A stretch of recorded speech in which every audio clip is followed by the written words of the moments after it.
Welcome to Dead Man Talking. Tonight's story is a fantastic short and spine-tingling tale from the wonderful mind of Raxx00 from Reddit No Sleep.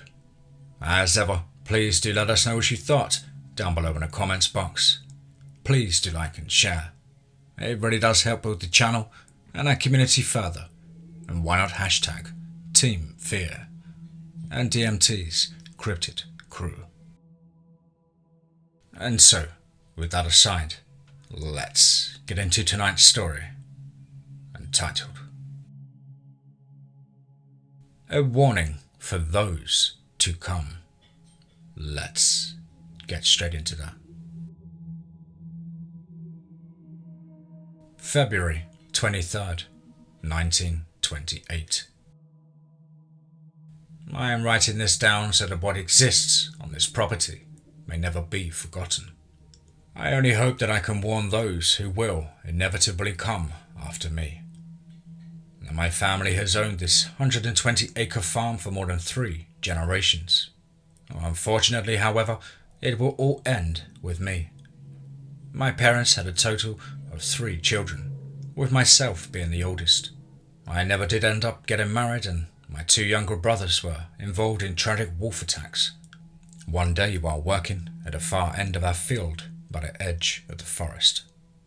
As soon as our father heard the screaming, he grabbed his rifle that he always kept beside him and started running. He was too far away though. He ran as fast as he could with all of his adrenaline. But all he was able to do was watch as the wolf ripped a hole in one of his son's stomach and sank its teeth deeply into the other's neck. He shot at the wolf and missed. It stared at him without the least bit of fear in its eyes and slowly released my brother's neck from its teeth before scurrying off and into the forest. My father, he was never the same after that day. He would never talk about it. The small town we lived in was also affected deeply by this back then. The story made the headlines in the local newspaper. And they were of only the ages of 12 and 14. About 3 years later, when I was in my late teens, my mother fell very ill from something the doctors at the time couldn't diagnose. She would get frequent headaches and she would slip in and out of an unresponsive, coma-like state. When one day, however, she never came out of it and her body slowly shut down over the course of a week. After this, my father's mental stability began to fade away. I began to notice that every night he would sit on the dark front porch with his rifle in his lap, just staring off into the distance. Whenever I would approach him about it, he'd always have a worried look on his face and give me the same wild answer. That wolf is still out there," he would say. "Something ain't right about that wolf." One night, I awoke to a series of gunshots. I swiftly raised up and sat on the edge of my bed. There was an odd orange glow lighting up the curtains of my bedroom window. It flickered for a few moments and then it was gone. I quickly made my way downstairs. When I reached the front door, I heard my father yelling.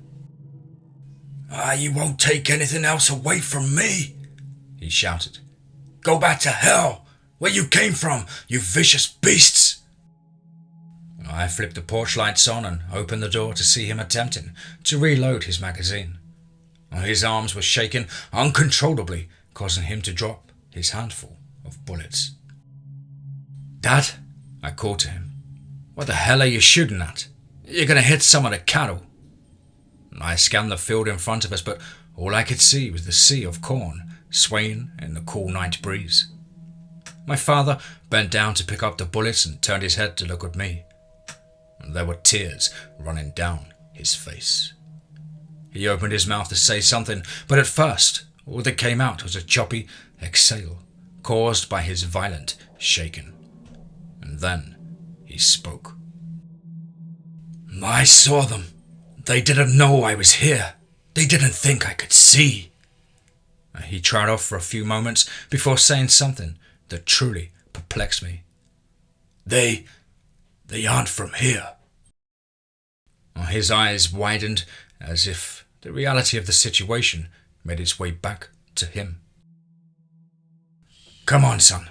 We have to get inside before they come back, he said sternly. I followed him through the front doorway and gave one last look towards the field before shutting and locking the door. I then went into the living room to find my father passed out on the couch and with his rifle under his arm. I grabbed it and emptied the chamber before setting it down on the floor beside him. He turned onto his side and I laid a blanket on top of him. At this point, I was wide awake and couldn't help but ponder the night's events until the morning when I finally fell asleep on the recliner next to the couch. When I awoke, my father had made a full breakfast for us and set up the dining table at which to eat. Hey there, you better hurry up before this gets cold, he said, smiling as he set a plate of bacon on the table. I rubbed my eyes and gave him a questioning look. He seemed like a completely different person than the scared, shaken man from the night before. When I tried to bring it up, he simply shrugged it off and said not to worry about it, and that he just had a rough night. You know, son, I've been thinking, he said. It's about time that I showed you how to do all that other stuff around the farm that you've been asking about. You're a grown man now, and it's time I pass my responsibilities on to you. Part of me was curious as to the odd timing of his revelation, but I couldn't help but be excited to learn the things that I had watched him do all of my life. We spent the next few days from dawn to dusk working in the field. He showed me how to operate the tractor, sent me on errands, and showed me everything I would need to know for the day that I would take over the farm. It was really nice to see my father this way again after all of these years, but I still had an uneasy feeling in my stomach. A week later, I would find out why. I started the day like any other and got dressed to begin my morning chores. I went downstairs and saw that my father was already gone. I assumed that he just had an earlier start than I did. I laced up my boots and then headed out to the barn where I expected to meet him. And there was still no sign of him. Dad, I called out for him. Where are you? I glanced around the property, back and forth, looking for some kind of movement. Nothing. I decided to go ahead and walk down the old hunting trail that borders the forest. A few 100 feet down the path, something caught my eye. My father's rifle was leaning against the old abandoned well from the very first homestead. My stomach dropped.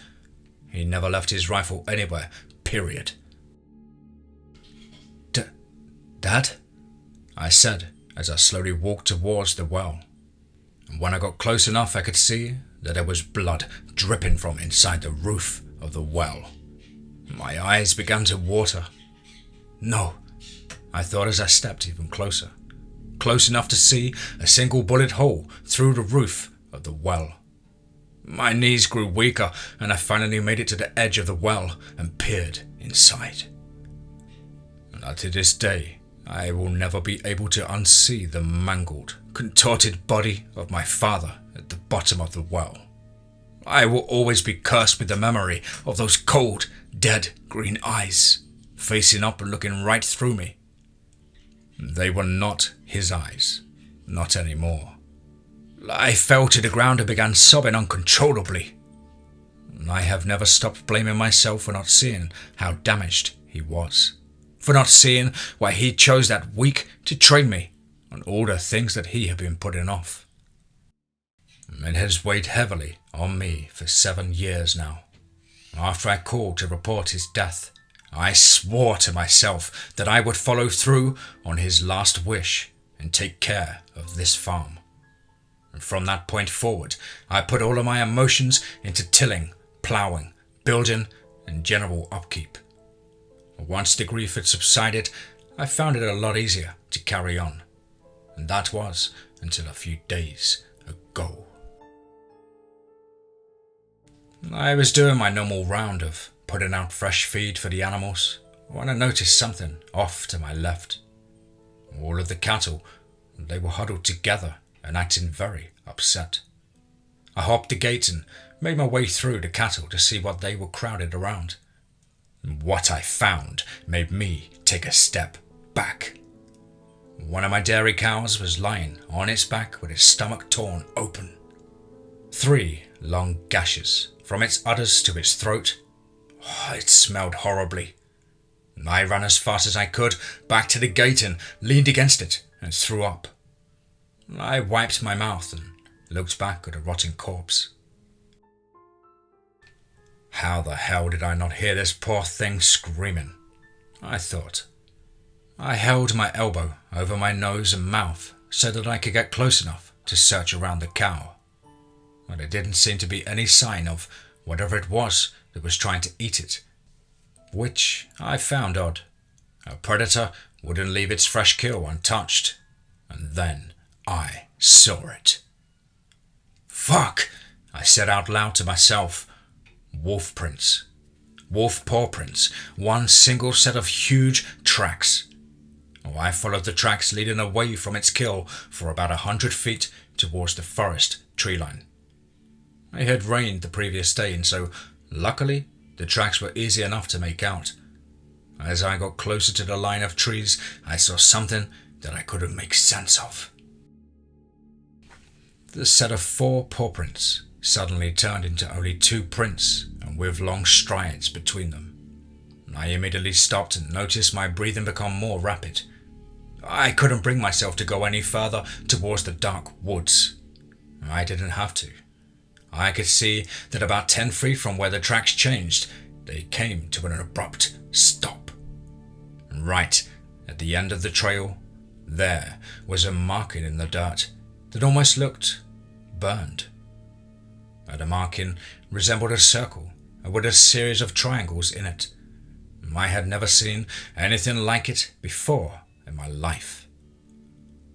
When I got back to the house, I poured myself a tall glass of bourbon and sat down at the dining table.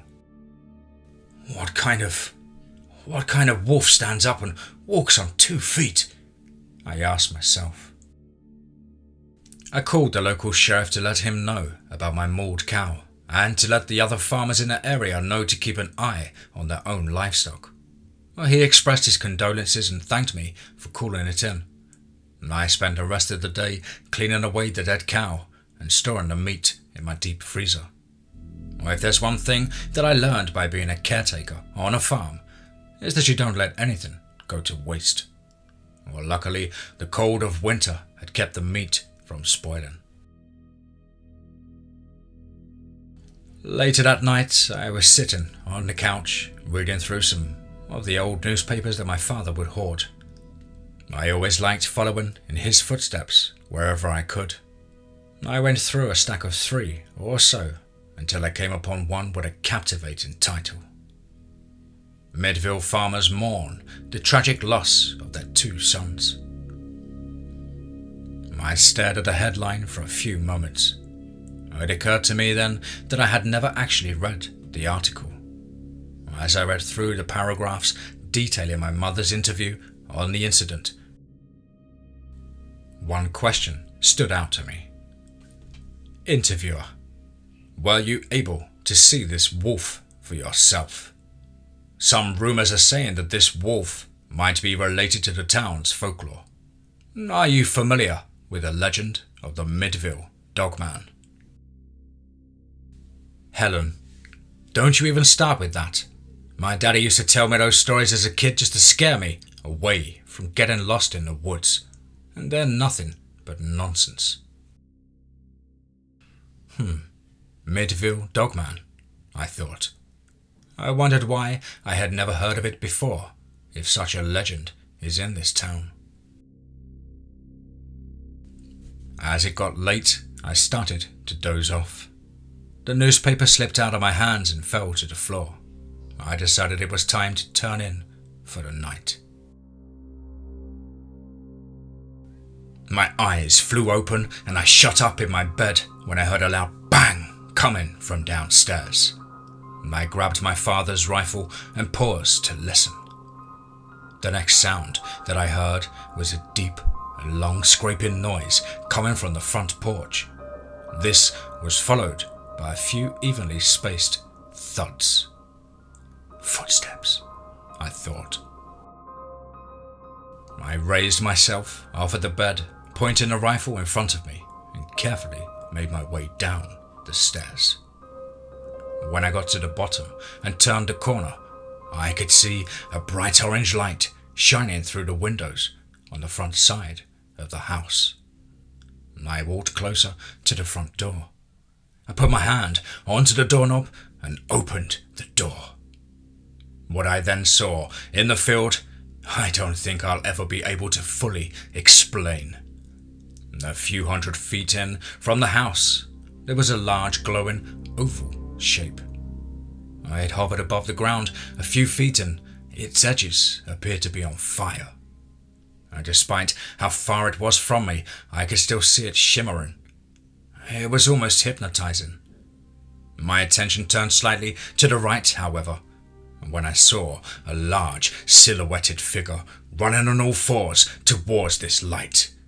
My mouth dropped. In my life, I had never seen an animal this big in the area. Once it reached its destination, it paused. The great beast elevated its head slightly, and I could tell it was smelling the air. Then it cocked its head to the left, and I could make out two red glowing dots facing my direction. My eyes widened, and I took a step back and aimed my rifle at it. I didn't notice it before, but I was shaking uncontrollably. I was at this point that I heard an awful cracking noise coming from the direction of the beast. I watched in horror as the thing, in a jerky and unnatural way, stood up on its hind legs. My knees buckled beneath me and I collapsed backwards from fright. I used my feet and hands to back myself further back into the house, and the beast slightly raised its arms and cocked its head back. It then let out the most spine-chilling roar I had ever heard. I could feel it vibrating in my chest. The fear within me was so overwhelming that tears started to flow down my face. Then the beast slowly backed itself towards the orange circle. As it got closer, I almost thought I could see its hair catch on fire. Whenever it backed fully into the light, there was a bright flash and the circle collapsed into itself. The night was dark again. Everything was so quiet that I could hear my blood pumping in my head. The beast had vanished. And still shaken, I forced myself to my feet. In all the confusion, I didn't see what lay at the top of the steps on the front porch. I jumped back when I saw 3 decapitated cow heads facing the front door. There was a line of blood and fleshy chunks leading straight to the threshold. On the wooden door, there were 3 deep and widespread claw marks that stretched from the top left corner into the bottom right, and there was still blood dripping through the fleshy-made grooves. I sat on the couch with my rifle pointed at the front door until the sun came up this morning. Now today, I am writing this. My bags are packed and I am leaving my family home. I now understand what drove my father to commit such an unspeakable act. I can sense in my gut that the dismembered cows and marks on the door were warnings. I'm not welcome here anymore. No one is welcome anymore. I have no idea what that thing was or where it came from. I do know that it was not a wolf or anything remotely close to that. I could feel a higher sense of intelligence. Whether or not that dark beast came from another world or even hell itself, I'll never know. I think I will be happy to never know. I just pray that I am able to leave whatever it was behind me on this property. To any of those who find this letter that I am leaving on my dining table, please heed my warning and leave this place. It is not safe here, especially at night.